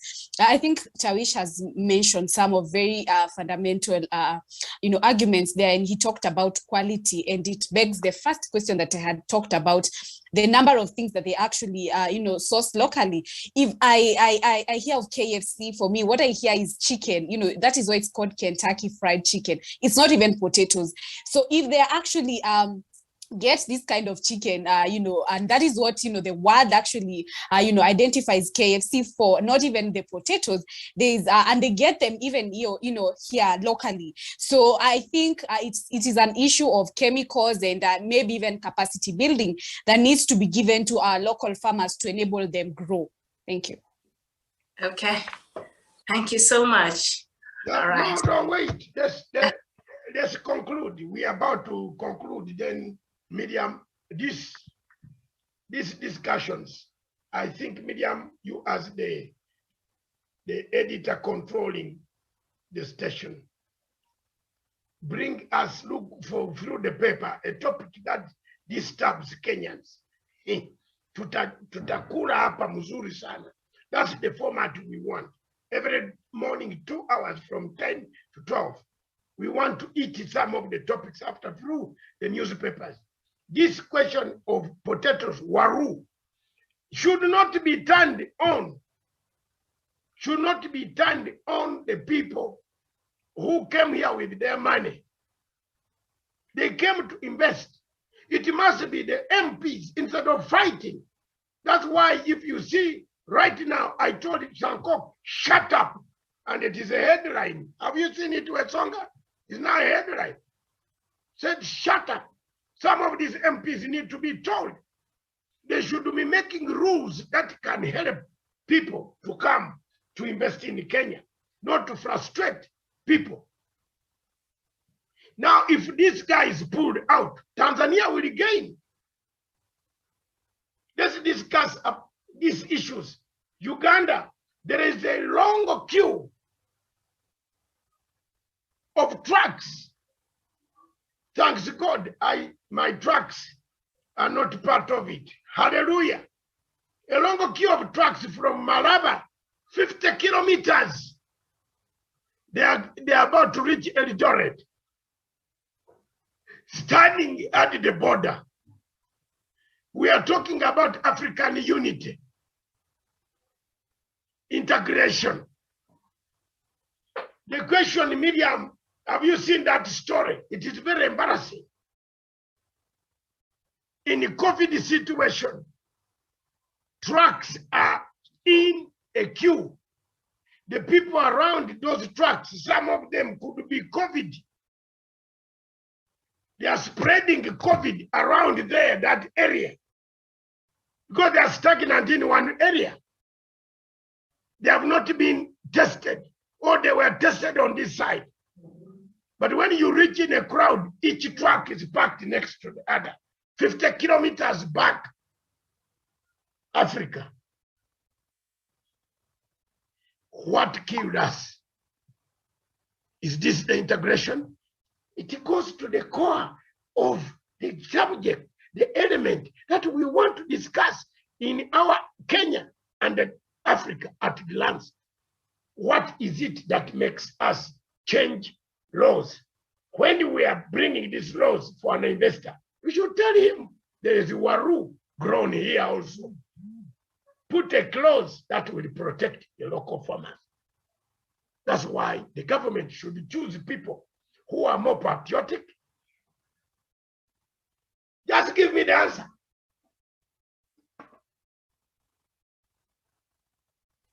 Mr. Ruto. Yes. He's the one who signed the contract, and believe me or not, if you squeeze this KFC too much, they will say he took their money. You mean Ruto did not know in 2011 that waru was grown in Nyandarua?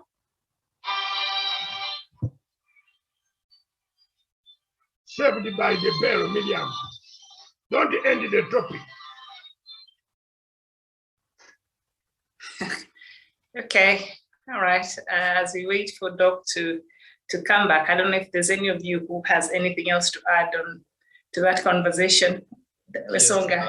Yes, Miriam, thank you so much. And perhaps with me, I believe every company has its own inside laws or regulations on the processes and everything. And I agree with Sharon and Tarish and Doc that perhaps it is our legislators who are letting us down, because if they will have put up a structure and maybe a capacity building to ensure that these farmers are well equipped, then we will have maybe KFC engaging our farmers as early as even yesterday.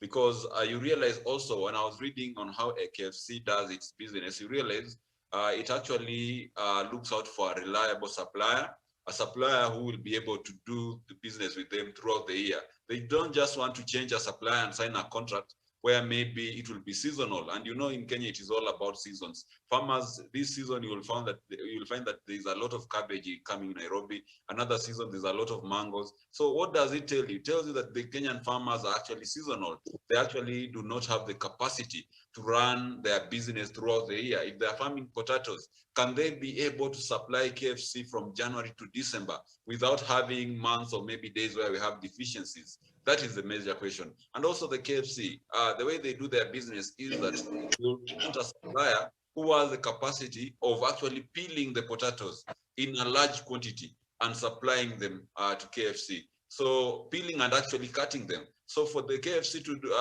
whatever remains on their side is actually just to freeze the potatoes and be taking stock by stock and frying them and selling them to their customers. That is how they do the business. If today you go to Nyandarua, I believe you won't find that maybe company or maybe that factory that actually harvests the potatoes in large scale, cleans them, actually chops them and actually packages them. You won't find that. And that is the failure of the local leaders and also those who are stakeholders in agriculture. And also I wanted just to mention that I've been to Luo Nyanza over the December holiday, and I happened to visit an individual, a person who actually does pig farming with the Farmer's Choice. And one thing you realize is that Farmer's Choice prescribes even the quantities of feeds that you have to give to these pigs. They actually recommend also even the weight these animals that these animals should weigh. In that, if they have recommended a pig to weigh maybe 50 kgs and it weighs 60 kgs, they won't take that pig. They'll actually reject it until it is in the right weight. So you realize they control so much. And before they actually give you the contract, they also have to make sure what are the structure that you've put up to keep these pigs. Where are you getting the water for them to drink? Where, in terms of cleanliness, how many people have you employed to be cleaning, and how clean is your structure? I think that is all that we need to do. What maybe so many Kenyans do not know is that the other year, 2020, there is a time the government actually banned tomatoes from Kinango for 2 weeks from accessing Nairobi. And the reason is farmers do not follow the way laid down procedures for them to be able to do farming and be able to produce farm produce that will be of benefit in terms of health to the people and the country of Kenya. Remember, the government is very keen. And there's a time I remember also the Ministry of Agriculture tried to intervene for potato farmers to be able to improve and build capacity to do quality produce. But what happened? The cartels in the industry actually told the farmers, lied to farmers that the government was actually trying to defraud them. They're actually trying to lower the price and making production difficult. So what happened to those proposals in amendment of law in terms of Irish potato farming?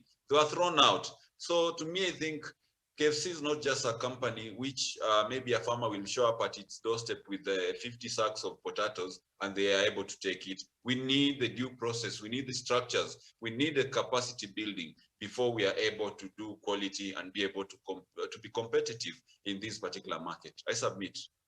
Okay, very important points there you've raised, Daniel Wesonga. Sharon, you wanted to say something? Thank you very much, Miriam. And I largely agree with what Daniel has talked about. And there's something that he talked about, the peeling and, the packaging of the potatoes. And I don't know, but from what I think is that probably KFC, this is something that maybe they could consider having it done locally. I mean, it will also, if you look at some of the competitive companies, the likes of Galitos and Burger Kings have really been so vocal, and especially after, the whole saga about KFC, running the shortage of potatoes. So now I think for them, what they do, they actually source them, get people to do them locally. And in a way, you find that they're actually going to, create employment opportunities to some people to even peel them. And, even if when you talk about cleanliness and, even ensure maybe the people actually meet those kind of standards, so that in a way they're able to promote employment opportunities to them. Then now on the issue of the whole issue, and I think there's a National Potato Council of Kenya that, for me, I think I had it for either the second or the first time. And one of the roles that they actually said is their role is to actually plan, organize, and coordinate the potato value chains activities, with their aim actually being developing the subsector to ensure that there's a competitive and self-regulated industry. So I believe with also the legislation formation process actually being put to back to order, and of course even working hand in hand with the National Potato Council of Kenya and other stakeholders coming into place to ensure that the capacity build and at the same time create structural reforms to our local farmers so that they can enable them to grow. Because if you look at even the national government has been at the forefront, trying to pump in so much preliminaries to the agricultural sector. The president, I think on Madaraka, gave out quite some money that were pumped in the agricultural sector. So if we also sift on this kind of parliament and seal the loopholes of corruption in the name of cartels, we will be able to move into one step into the right direction. Thank you.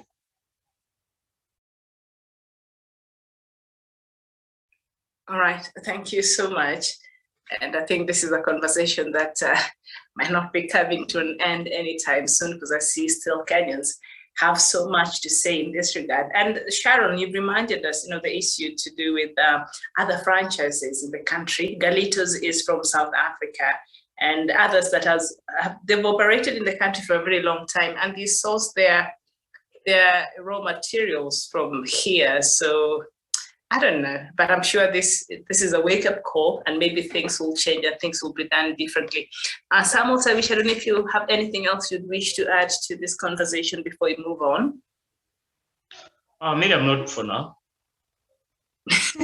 Okay, I think we've exhausted this potato conversation, and I think there's a story on it on the Standard newspaper, Potato Wars, how government has let down farmers. The story is on page 4 of the Standard newspaper, so you can find that, and then you can read it and find out what the paper is saying this morning. So perhaps we turn our attention now to a story from the continent. And yesterday we were talking about, was it yesterday or the other day, the junta, the military leaders in Mali refusing to have elections that are supposed to be happening next month. And so they came out a couple of days ago and they said, because of the situation that is in Mali, they requested that ECOWAS could allow for them to have 5 years, transitional period, and then perhaps they will have an election then, and then they will allow a civilian government to come in and continue leading, Mali. As we know that the junta ousted President Ibrahim Boubacar Keïta, and it was expected that the country will go to an election next month, as I've said there earlier, to pave way back to civilian rule. But if now the junta, Daniel Wasonga, is asking for 5 more years, they've tasted power, and power appears to be sweet now. Do you think giving them 5 more years, they will give up power after that? Thank you so much, Miriam. Of course, the 5 years they are requesting for will be enough for them to actually tighten their grip on power. And that is what actually they are planning to do. And if not, maybe an imminent coup coming to their end, I believe they will not hand over power. But that actually works to destabilize the country. Remember that Nigeria is not as progressive as many other African countries, even like South Africa, simply because after its independence in around 1957, it was actually bedeviled by coups, a series of coups, which could not allow the country to progress in a peaceful environment that allows business, commerce, and also just a vibrant environment for its citizens to enjoy the benefits of independence through good health, education, and all those social benefits that come with it. So to me, I think the military junta actually just wants to consolidate its power, and you won't be surprised that these 5 years they are actually requesting. You will find that the government that might come after that will actually audit the government and realize that there's a lot of massive resources that were actually looted by the military leadership during that particular tenure. So this is Africa, and we've seen that happen even when Mobutu ousted the founding father of Democratic Republic of Congo, Patrice Lumumba. He was in the military. And what happened for the 30 years that Mobutu was in power? Massive looting of resources, and he was growing very rich, whereas the rest of the country was actually getting poorer and poorer. So to me, I think this is a strategy to continue holding the grip of power, and it will not benefit the civilians. And more so, this particular juncture when the countries are actually getting into away from the authoritarian rule. So I believe the military is not quite committed in giving the civilians their mandate to elect a legitimate government. I submit. Thank you. And just a reminder, I think the last we were looking at this conversation sometimes back last year, France was withdrawing part of its troop, from Mali. EU and countries within EU have troops in Mali and other Sahel region countries. in an effort to help fight the insurgency that we've seen there, the militancy and the extremist groups that have cropped up in that region. And so France, earlier last year, I think mid last year, started announced that it will withdraw part of its troops there. So it did that, and it brought it perhaps to half. And after Mali, ousted its leader, France was not very happy, and it has been a very active player in the issues to do with security in Mali and other countries in the Sahel region. So after that, they withdrawn a huge chunk of their troops there, and Russia stepped in through a mercenary company, Wagner, remember, the one that was operating in Libya and Central African Republic, and they say they will help Mali in beefing up their security after, France left.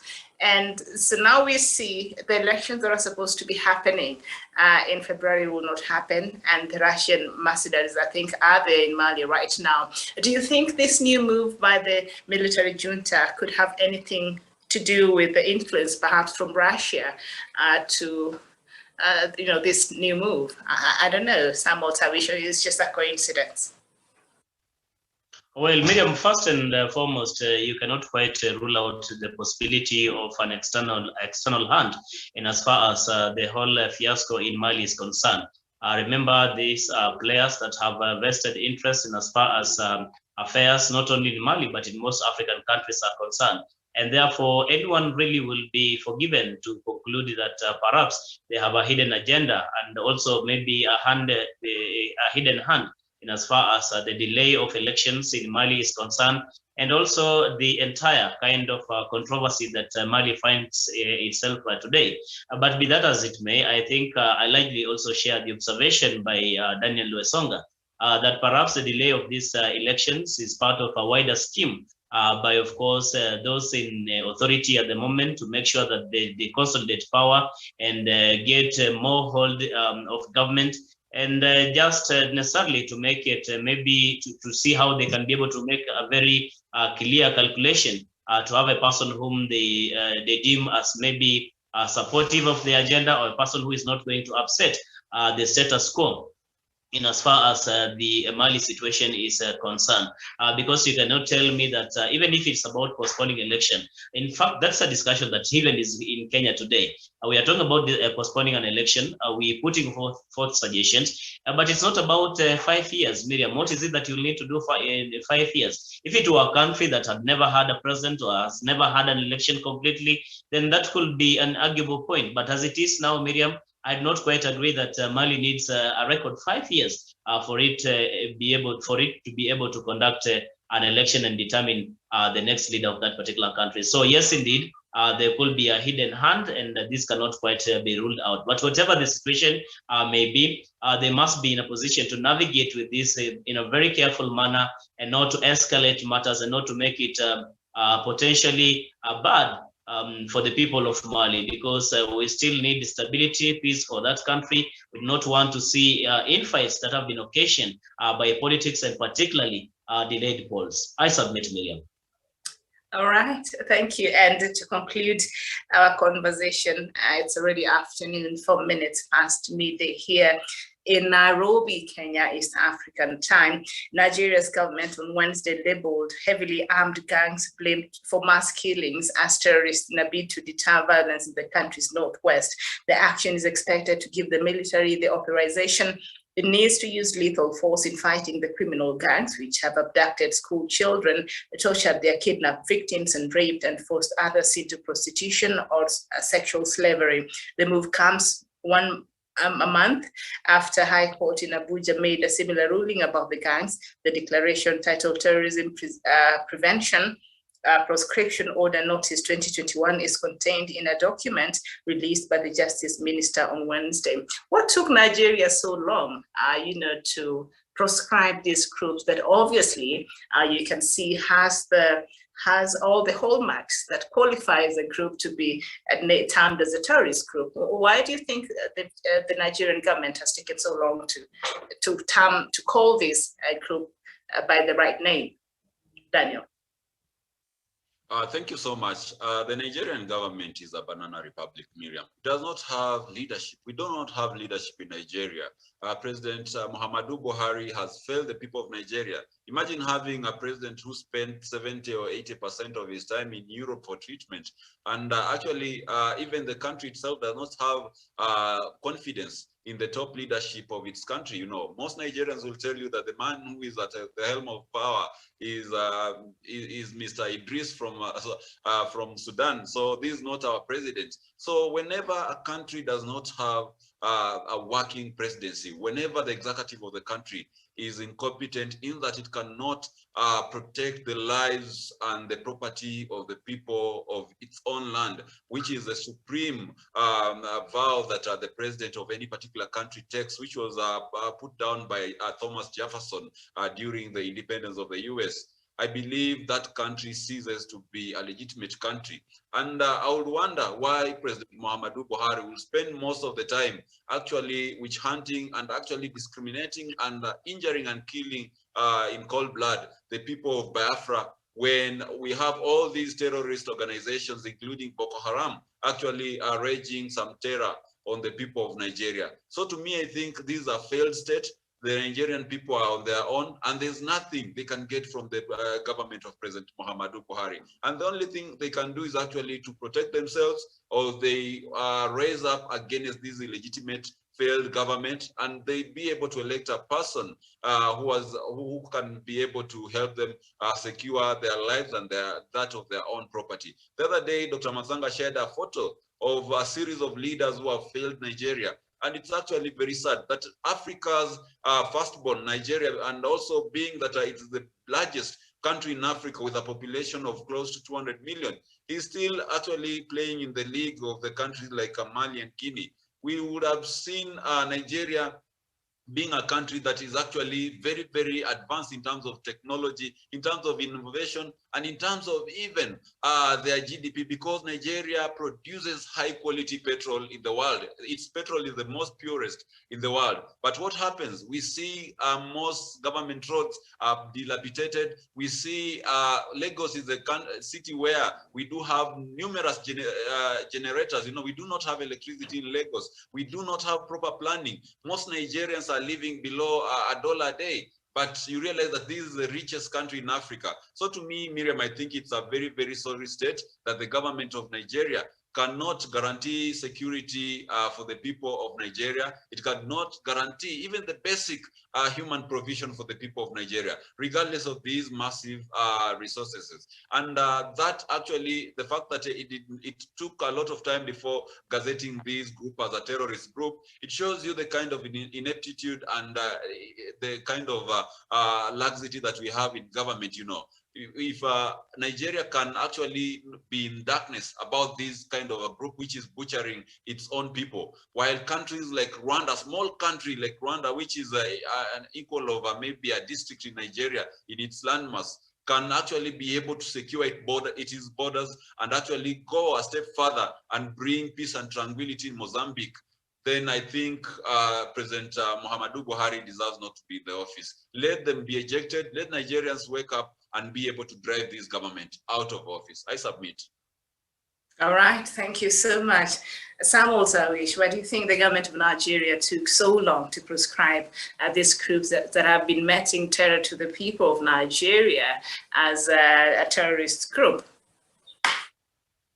Well, Miriam, I think what Nigeria authority is trying to do is basically to save face. Because they have been inept and they have been incompetent. They have not been living up to the expectation of the people of Nigeria. And because of that failure, they now have to come and try to save face by making such kind of course, statements. And I do not understand to what extent this is going to bear any fruit. How is it going to help even in bringing back peace and stability in Nigeria? Of course, we understand President Muhammadu Buhari has not been of course, providing the most required, of course, leadership in as far as Nigeria is concerned. And it's a very big challenge, and it makes one wonder really how is Nigeria navigating itself through these murky waters in terms of politics, in terms of the Boko Haram, and also in terms of the agitation by the indigenous people of course, of the Igbos. So when you look into all this, Miriam, it makes you understand that probably Nigeria has to think deep in as far as its leadership is concerned, because its problem when it comes to security and lack of it is really the leadership that is being led by President Muhammadu Buhari. And if they begin with that, then I can tell you we will start finding solutions and of course answers to the so many problems that that country is facing at the moment. Okay, thank you so much. Dr. See you back. Conclude for us as we're done. I want to thank you for all what you have done. This was a very exciting show since the morning. We have done it. I want to thank you again. Let's do it again tomorrow. And I will continue doing that all the time, every day from 10 o'clock to 12 o'clock, Miriam. Look for us the sweetest topic in these papers, and we eat it. It relates to Kenya and the Africa. Thank you. This station is there for Africa, with Africa by Africa. Charles, back to you. All right.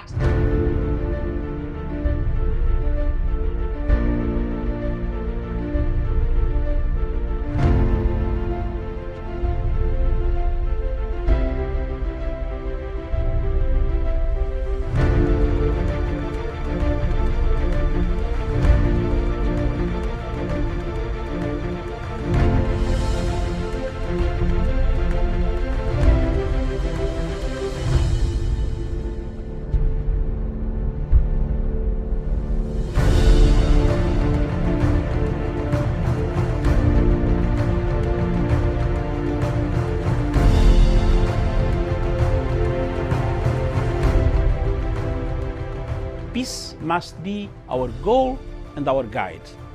And all that we strive for as a human family, dignity and hope, progress and prosperity, depends on peace. But peace depends on us.